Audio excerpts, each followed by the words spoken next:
Hello everyone, I am Yamini Seni and we are doing class 9 chapter 15 improvement in food resources. So in this chapter we were talking about the improvement in crop yields. Specifically we have classified it into three different, we can say, the groups: crop variety improvement, crop production improvement and crop production protection management. So we had a word about crop variety improvement. So we had talked about crop production management also. We had a word about nutrient management. So now let us come to the next one, that is irrigation. So we were talking about this part. Now, so what is irrigation? What is all about? We are going to discuss this. Most agriculture in India is run fed. That is, the success of crops in most areas is dependent on timely monsoons and sufficient rainfall spread through most of the growing season. Hence, poor monsoons cause crop failure, ensuring that the crops get water at the right stages during their growing seasons can increase the expected yield of any crop. Therefore, many measures are used to bring more and more agricultural land under irrigation. India has a wide variety of water resources and a highly varied climate. Under such conditions, several different kinds of irrigation system are adopted to supply water to agricultural lands depending on the kind of water resources available. These includes canal, river and wells. So what are these basically? Wells? Well, there are two types of wells, namely dug wells and tube wells. In a dug well, water is collected from water bearing strata. Tube wells can tap water from the deeper strata. From these wells, water is lifted by pumps for irrigation. Then we have canals. Canal, this is usually an elaborate and extensive irrigation system. In this system, canals receive water from one or more reservoirs or from rivers. The main canal is divided into branch canals having further distributaries to irrigate fields. Number 3 will be river lift system. In areas where canal flow is insufficient or irregular due to inadequate reservoir release, the lift system is more rational. Water is directly drawn from the rivers for supplementing irrigation in areas close to rivers. Number 4 will be tanks. These are small storage reservoirs which intercept and store the runoff of smaller catchment areas. Fresh initiatives for increasing the water available for agriculture include rainwater harvesting and watershed management. This involves building small check dams which lead to an increase in groundwater levels. The check dams stop the rainwater from flowing away and also reduce soil erosion. So what we all conclude from this paragraph or this portion, that जो irrigation है, that is basically जो हमारी India है वो agriculture country है और वो basically जो इरिगेशन के लिए रेन फेड है, यानी कि रेन के ऊपर डिपेंडेंट है. तो जो हमारा पुअर मानसून है उसकी वजह से जो काफ़ी ज़्यादा जो हमारी क्रॉप्स हैं वो ख़राब भी होती हैं. तो इससे बचने के लिए जो है हमारे इंडिया में कुछ जो तरीके हैं वाटर रिसोर्सेज को अवेलेबल कराने के वो यूज़ किए गए हैं, जिनमें से वेल, कैनाल्स और रिवर लिफ्ट सिस्टम और टैंक्स जो हैं वो बनाए गए हैं. उसके ऊपर हम आश्रित हैं ये कह सकते हैं. तो जो वेल्स हैं वो भी टू टाइप्स के होते हैं, जिसके अगर हम नाम देखें तो वो एक डग वेल है और एक ट्यूब वेल है. जो डग वेल है वो कलेक्ट करता है water from the bearing strata से, और जो ट्यूब वेल है वो डीपर स्ट्रेटा तक जाता है, यानी कि लोअर जो सॉइल की रेंज है वहाँ तक जाके लेता है. देन अगर हम कैनाल की बात करें तो कैनाल जो है वो कहाँ से पानी लेता है, वो रिसीव करता है पानी रिजर्वॉयर से और जो रिवर्स हैं वहाँ से. और फिर इसको अलग अलग जो डिस्ट्रीब्यूटरीज हैं, यानी कि छोटी छोटी जो इसकी नलियाँ हैं वो निकाल के बाकी जो फील्ड है उसको इरिगेट करता है, उसको सिंचाई के लिए यूज़ करता है। देन रिवर लिफ्ट सिस्टम जो है उसमें क्या होता है कि जो कैनाल सिस्टम है वो इनसफिशिएंट रह जाता है, कहीं कहीं पे जो है पहुंच नहीं पाता है, इनएडवोकेट हो जाता है। तो उसके लिए जो लिफ्ट सिस्टम है वो ज़्यादा अच्छे तरीके से, ज़्यादा रैशनली जो है वो वर्कआउट कर पाता है। तो इसके लिए तो हम देखें तो अगर हमें मिलेगा कि जो सप्लीमेंटिंग इरिगेशन है इन एरियाज़ में जो कि रिवर के क्लोज हैं, उसमें हम रिवर लिफ्ट सिस्टम यूज़ कर सकते हैं। देन जो लास्ट है वो हमारे पास टैंक्स हैं। टैंक्स जो है वो स्टोरेज रिजर्वॉयर की तरह काम करते हैं, जो कि रन ऑफ करते हैं स्मॉल कैचमेंट एरियाज़ में। ठीक है, स्मॉल जो एरियाज़ हैं उस मतलब अगर फील्ड हमारी ज़्यादा बड़ी नहीं है तो हम टैंक से भी इरिगेट कर सकते हैं। इसमें देखेंगे कि मोर टू नो में हमें क्या बताया गया है। Droughts occur because of scarcity or irregular distribution of rains. Drought poses a threat to rain-fed farming areas where farmers do not use irrigation for crop production and depend only on rain. Light soils have less water retention capacity. In areas with light soils, crops get adversely affected by drought condition. Scientists have developed some crop varieties which can tolerate drought conditions. तो drought के बारे में बात की गई यहाँ पे, यानी कि जो सूखा पड़ जाता है उसके बारे में बात करें कि ऐसा क्यों होता है। ये ऐसे इसलिए होता है क्योंकि जो रेन है वो अलग अलग एरिया में अलग अलग रेंज में होती है।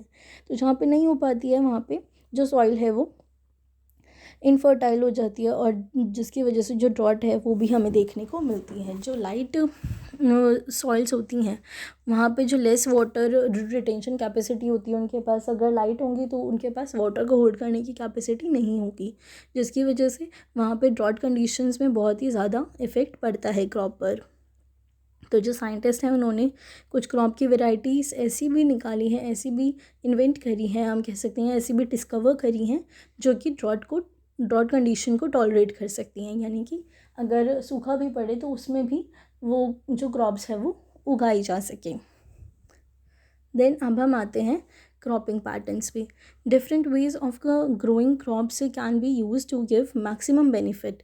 Mixed cropping is growing two or more crops simultaneously on the same piece of land. For example, wheat, gram, or wheat mustard, or groundnut or sunflower. This reduces risk and gives some insurance against failure of one of the crops. तो देखो जो cropping patterns है उसका क्या मतलब है कि हम ना एक जगह ही ना इन्वेस्ट करें, एक के साथ साथ दूसरी जगह भी इन्वेस्ट करें, यानी कि हम जो क्रॉपिंग है वो मिक्स करके करें। किन्हीं भी दो क्रॉप्स को ले लो और उनको एक ही सेम टाइम पे जो है सेम पीस ऑफ लैंड पे हम उसे ग्रो करवाएं, जिनमें से अगर एक क्रॉप जो है वो ख़राब भी हो जाए बाई चांस तो हमारे पास एक बैकअप हो। ओके, तो ये था क्रॉपिंग पैटर्न्स के बारे में। अब इस क्रॉपिंग पैटर्न में भी हम इंटरक्रॉपिंग के बारे में बात करेंगे कि इंटरक्रॉपिंग क्या होती है। Intercropping is growing two or more crops simultaneously on the same field in different pattern. A few rows of one crop alternate with few rows of a second crop. For example, soybean, maize or finger millet यानी कि बाजरा, cowpea यानी कि लोबिया. The crops are selected such that their nutrients requirement are different. This ensures maximum utilization of the nutrients supplied and also prevents pests and diseases from spreading to all the plants belonging to one crop in a field. This way, both crops can give better returns. The growing of different crops on a piece of land in a pre-planned succession is known as a crop rotation. Now यहाँ पे जो है ये paragraph important है. Depending upon the duration, crop rotation is done for different crop combination. The availability of moisture and irrigation facilities decide the choice of the crop to be cultivated from one harvest. If crop rotation is done properly, then 2 or 3 crops can be grown in a year with good harvest. तो देखो जो intercropping की बात इन्होंने कही उसी को इन्होंने आगे जाके जो है वो क्रॉप रोटेशन का नाम दिया है। तो क्रॉप रोटेशन का मतलब क्या हुआ कि जो एक ही लैंड है उसके ऊपर अलग अलग रोज़ में, जैसे कॉलम्स हम बनाते हैं अपने मैथमेटिक्स में, इस तरह से अलग अलग रोज़ में, चाहे हम इस तरह से ले लें या इस तरह से, तो जो अलग अलग रोज़ हैं उसमें अलग अलग जो क्रॉप है वो यील्ड करें, उसे अलग अलग ग्रो करें। पर ये देखना बहुत ही ज़्यादा हम कह सकते हैं ध्यान रखने वाली बात है कि कौन सी जो क्रॉप है वो किसके साथ उगाई जा रही है, सो दैट जो उनकी प्रोडक्टिविटी है वो बनी रहे। ऐसा ना हो कि एक क्रॉप जो है वो बहुत ज़्यादा उसको न्यूट्रिएंट्स मतलब चाहिए होता है सॉइल से, और जो दूसरी क्रॉप है उसको भी बहुत ज़्यादा चाहिए होता है, पर क्योंकि एक ने खींच लिया तो दूसरे को नहीं मिल पा रहा है, तो जो दूसरी हमारी क्रॉप है वो ख़राब ही होती जा रही है। तो इस चीज़ से बचने के लिए हमें ये देखना ज़रूरी होता है कि हम कौन सी चीज़ को, कौन से 2 क्रॉप या कौन से 3 क्रॉप्स को एक साथ ग्रो करवा रही हैं। जैसे कि सोयाबीन और मेज़ है, या मिलेट है, और काउपी है, लोबिया है, इनको हम साथ साथ करा सकते हैं। क्यों? क्योंकि इन की जो नीड्स हैं वो अलग अलग हैं। तो अगर हम इनको साथ साथ उगाते हैं तो इनकी जो प्रोडक्शन है वो बेनिफिशियल रहेगी हमारे लिए, उसका हमें कोई भी लॉस नहीं होगा। तो ये हमारे 2 पॉइंटर्स कवर हो चुके हैं। नाउ अब हम बात करेंगे क्रॉप प्रोटेक्शन मैनेजमेंट की। इसमें देखेंगे fields crops are invested by a large number of weeds, insect pests and diseases. If weeds and pests are not controlled at the appropriate time, then they can damage the crop so much that most of the crop is lost. अगर हम उसे protect नहीं करेंगे तो बहुत ज़्यादा chances हैं कि हमारी जो क्रॉप है वो पूरी तरह से ख़राब हो सकती है, जैसे कि हर साल हमें देखने को मिलता ही है। Weeds are unwanted plants in the cultivated land. Weeds हम सभी को पता है क्या होते हैं, अनवांटेड प्लांट्स होते हैं जो कि हमारे जो मेन क्रॉप होते हैं उसके साथ अपने आप ही उग जाते हैं। जैसे कि ज़ांथियम है, घोकरू जिसे बोलते हैं, पैरेंथियम है जिसे गाजर घास बोलते हैं, साइपरनिकस, रोंटोडस जिसे मोथा बोलते हैं, दे complete for food, space and light. Weeds take up nutrients and reduce the growth of the crop. तो weeds बेसिकली यही है कि जो मेन क्रॉप होते हैं उसका भी न्यूट्रिएंट्स खींच लेते हैं, और मेन क्रॉप की जो प्रोडक्शन है वो थोड़ी कम रहती है।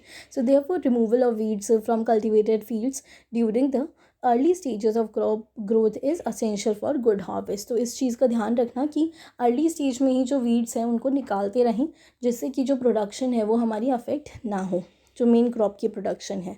Generally insect pest attack the plant in 3 veg.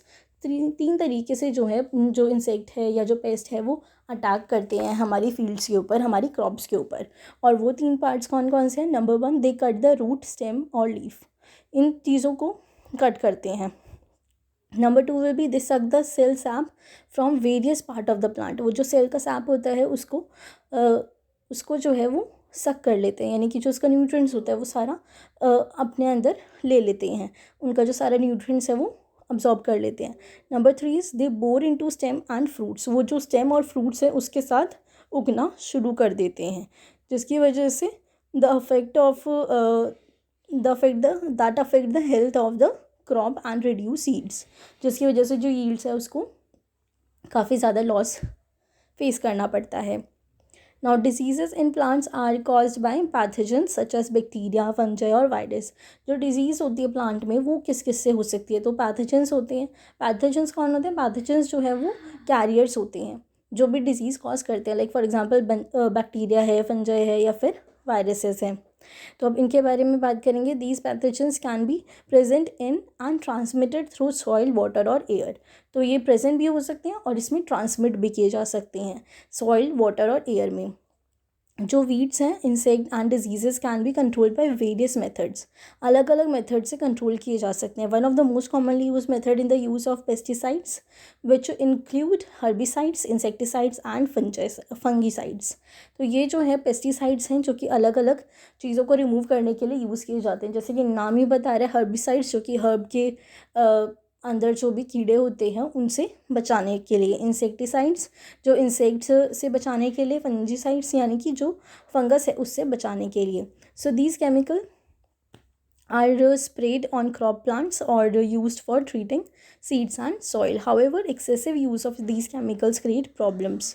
अगर हम बहुत ज़्यादा यूज़ करते हैं तो इससे भी काफ़ी ज़्यादा प्रॉब्लम जो है वो हो सकती है। हमने लास्ट क्लास में भी बात करी थी जब हम बात कर रहे थे फर्टिलाइज़र और मैन्योर के बारे में, ये किस तरह से जो है अगर हम एक्सेसिव यूज़ करते हैं तो वो हार्मफुल हो सकता है हमारी क्रॉप के लिए, हमारी सॉइल के लिए और उसकी फर्टिलिटी के लिए। So some other preventive measures against pests are the use of the resistant varieties and summer plowing. So, in which fields are plowed deep in summers to destroy weeds and pests. तो इसीलिए जो summer season है उसमें जो field है वो काफ़ी अंदर तक जो है वो प्लो किया जाता है, उसको जोता जाता है, सो दैट जो वीड्स हैं और पेस्ट जो है उनसे बचा जा सके. Okay, so now let us see these questions which we have over here. In this question we have number one is, which of the following condition will give the most benefits and why? Number one is A part. Farmers use high quality seeds, do not adopt irrigation or use fertilizers. तो जो high quality seeds वो use कर रहे हैं, fertiliser use नहीं कर रहे हैं, इरिगेशन जो है वो अडॉप्ट नहीं कर रहे हैं. तो क्या इसमें जो बेनिफिट है वो सबसे ज़्यादा होंगे? नंबर बी है हमारे पास, farmers use ordinary seeds, adopt irrigation and use fertiliser. Normal seeds वो यूज़ कर रहे हैं, इरिगेशन अडॉप्ट कर रहे हैं और फर्टिलाइज़र भी यूज़ कर रहे हैं. तो क्या हो पाएगा हमारा मोस्ट बेनिफिट हमारे क्रॉप्स को? पार्ट सी है हमारे पास, farmers use quality seeds, adopt irrigation, use fertiliser and use crop production measures. तो देखो जो सबसे ज़्यादा है वो पार्ट सी में होगा. और पार्ट सी में क्यों? क्योंकि ना सिर्फ वो हमारी जो क्रॉप है उसको क्वालिटी सीड दे रहा है, इरिगेशन जो कि इंपॉर्टेंट चीज़ है वो प्रोवाइड कर रहा है, फर्टिलाइज़र यूज़ कर रहा है, स्पेशली मोस्ट इंपॉर्टेंट पार्ट की वो प्रोटेक्शन मेजर्स भी ले रहा है. फर्टिलाइज़र जो ऐसे भर भर के नहीं यूज़ कर रहा है, राइट. तो ये चीज़ हमारे फार्मर को काफ़ी ज़्यादा बेनिफिट करा सकती है. सो लास्ट हम आज के टॉपिक पे आते हैं, that is the storage of grains. तो storage losses in agriculture produce can be very high. Factors responsible for such losses are biotic और एबायोटिक. ये देखेंगे बायोटिक और एबायोटिक क्या होता है. Biotic insects, rodents, fungi, mites and bacteria, ये सभी जो है हमारे बायोटिक होते हैं. ये इसके बारे में हम पहले भी बात कर चुके हैं. एबायोटिक क्या होता है? जो कि इनअप्रोप्रिएट मॉइस्चर है, टेम्परेचर है in the place of storage. These facts are कौन से डिग्रेडेशन इन द क्वालिटी, जिसकी वजह से जो क्वालिटी है वो डिक्रीज़ होती जाती है. So these factors cause degradation in the quality, loss in the weight, or poor germinability, discoloration of produce, all leading to poor marketability. These factors can be controlled by proper treatment and by systematic management of warehouses. So preventive and control measures are used before grains are stored for future use. They include a strict cleaning of the produce before storage, proper drying of the produce first in sunlight and then in shade, fumigation, using chemicals that kill paste. तो देखो storage of grain में भी वही सारी problems आती है कि कौन कौन से जो फैक्टर्स हैं वो अफेक्ट करेंगे, चाहे वो बायोटिक हो या फिर एबायोटिक हो. एबायोटिक में हमारे पास टेम्परेचर है, प्रेशर है, ये सारी चीज़ें आ जाती हैं. उसका मॉइस्चर है, कहीं मॉइस्चर की वजह से अगर हम स्टोर कर रहे हैं तो वो नमी ना आ जाए उसके अंदर, जो सीलन है वो ना पड़ जाए. और बायोटिक की अगर हम बात करें तो कोई फंगाई ना लग जाए उसके अंदर. हम देखते हैं कि काफ़ी अमाउंट में जो है जो सरकार से स्टोर करती है या जो हम अपने घर में भी स्टोर करते हैं, अगर हम उसकी प्रॉपर केयर नहीं रखते हैं तो वो ख़राब होना शुरू हो जाती है. तो उसको प्रिवेंट करने के लिए, उसको बचाने के लिए, उसको कंट्रोल मेजर्स जो है वो हमें लेने पड़ते हैं, जिसके लिए हमें उसे प्रॉपर क्लीनिंग की ज़रूरत होती है, प्रॉपर उसको सुखाने की ज़रूरत होती है, प्रॉपर उसे सनलाइट देने की ज़रूरत होती है कि हम उसे शेड में रखें. और जो फ्यूमिकेशन है वो यूज़ करें, केमिकल्स जो कि पेस्ट जो हैं, जो भी इंसेक्ट्स हैं जो उनको किल कर सकें, right. So these are the things which are necessary, which are essential for protection of our grains और the crop which we are yielding also. Now इसमें क्वेश्चन देखेंगे, why should preventive measure and biological control methods be preferred for protecting crop. क्यों protect किए जाने चाहिए? Because we are storing those crops for the future use. अगर हम उसे store कर रहे हैं तो ऑब्वियसली उसे बचा के रखने की ज़रूरत है. अगर वो ख़राब ही हो जाए तो फिर उसको बचाने का कोई फ़ायदा ही नहीं है, राइट. तो ये सारी जो चीज़ें हैं हम इसमें मैंशन कर सकते हैं. What factors may be responsible for losses of grains during storage. तो कौन कौन से फैक्टर्स आ सकते हैं? तो इसमें हम बायोटिक और एबायोटिक के एग्जाम्पल्स डाल सकते हैं और किस तरह से वो अफेक्ट करेंगे ये भी हम इसके अंदर मेंशन कर सकते हैं, राइट. तो दिस इज़ इट. इसके अलावा जो है हम एक एक्टिविटी देख लेते हैं 15.1, जिसमें क्या बात कर रहे हैं कि visit a near by garden agriculture field and make a list of weeds and the flower crops found in the area. Also make a list of insect pest if any infesting the flower और crops. तो मतलब basically आप क्या कर सकते हो, अपनी जो आसपास का जो एरिया है वहाँ पे एक स्क्वायर ले लो आप, लाइक कितने का लोगे, 1 इंच और 7 और 5 इंच का आप उसमें ले सकते हो। एक स्क्वायर बना लो उसका, और उसके अंदर ये देखो कि कौन सी जो है वो मेन क्रॉप है, कौन सा जो वीड है वो उसके अंदर मेन क्रॉप को अफेक्ट कर रहा है। तो ये चीज़ आप ऑब्जर्व कर सकते हो। 15.2 अगर हम देखें तो इसमें है collect grain seeds of cereals, pulses and oil seeds and gather information about the season in which they are sown and harvest. तो इसमें अगर हम बात करें तो आपके जो खरीफ और रबी क्रॉप है आप उसके बारे में भी बात कर सकते हो। आपको ग्रेन्स जो हैं, जो सीड हैं, जो सीरियल्स है, पल्सेस है, वो लेने हैं, और आपको ये देखना है कि कौन से सीज़न में हार्वेस्ट किए जाते हैं और इसे कितना टाइम पीरियड जो है वो लगता है, कब इसे हम सो करते हैं, कब इसे हम हार्वेस्ट करते हैं। अगर हम देखें कि okay, nutrition value of animal products, ये जो है हम नेक्स्ट क्लास में लेंगे एनिमल हस्बेंड्री टॉपिक के साथ। ओके, सो आज की क्लास में जो है आज हमने ये कंप्लीट किया है अपना जो हम बात कर रहे थे कि जो 3 पार्ट्स होते हैं, crop variety improvement, crop production improvement, crop protection management, ये भी हमने आज की क्लास में क्लियर कर लिया है, कंप्लीट कर लिया है। अगर आपको इसमें कोई भी इशू हो, कोई भी प्रॉब्लम हो, विच तो you can comment that in the comment box section. Till then keep reading and take care of your self.